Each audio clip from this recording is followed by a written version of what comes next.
നമ്മുടെ +1 +2 ജീവിതത്തിൽ ഒരിക്കലും മറക്കാൻ കഴിയാത്തതായിരിക്കാം ഈ റെക്കോർഡ്.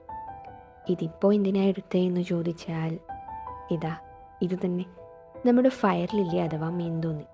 ഗ്ലോറിയോസ സൂപ്പബ എന്നാണ് ബൊട്ടാണിക്കൽ നെയിം. ഇലയുടെ തുമ്പ് വെച്ച് പടർന്നു കയറുന്നു എന്നതാണ് ഈ ചെടിയുടെ പ്രത്യേകത.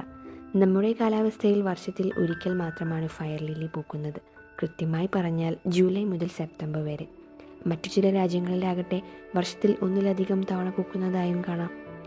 തൻ്റെ ജീവിതത്തിൻ്റെ പകുതിയും മണ്ണിനടിയിൽ കിഴങ്ങായി തുടരുന്ന ഈ ചെടി മഴക്കാലത്തിൻ്റെ വരവോടെയാണ് മണ്ണിന് മുകളിൽ പ്രത്യക്ഷമാവുന്നത്.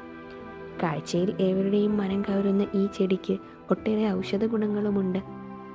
അതോടൊപ്പം കോൾച്ചസിൻ, കോൾച്ചിക്കോസൈഡ്സ് തുടങ്ങിയ ആൽക്കലോയിഡുകളും ഈ ചെടിയിൽ അടങ്ങിയിട്ടുണ്ട്. അവ വിഷാംശമുള്ളവയാണ്. അതുകൊണ്ട് കീപ്പ് എ സേഫ് ഡിസ്റ്റൻസ്.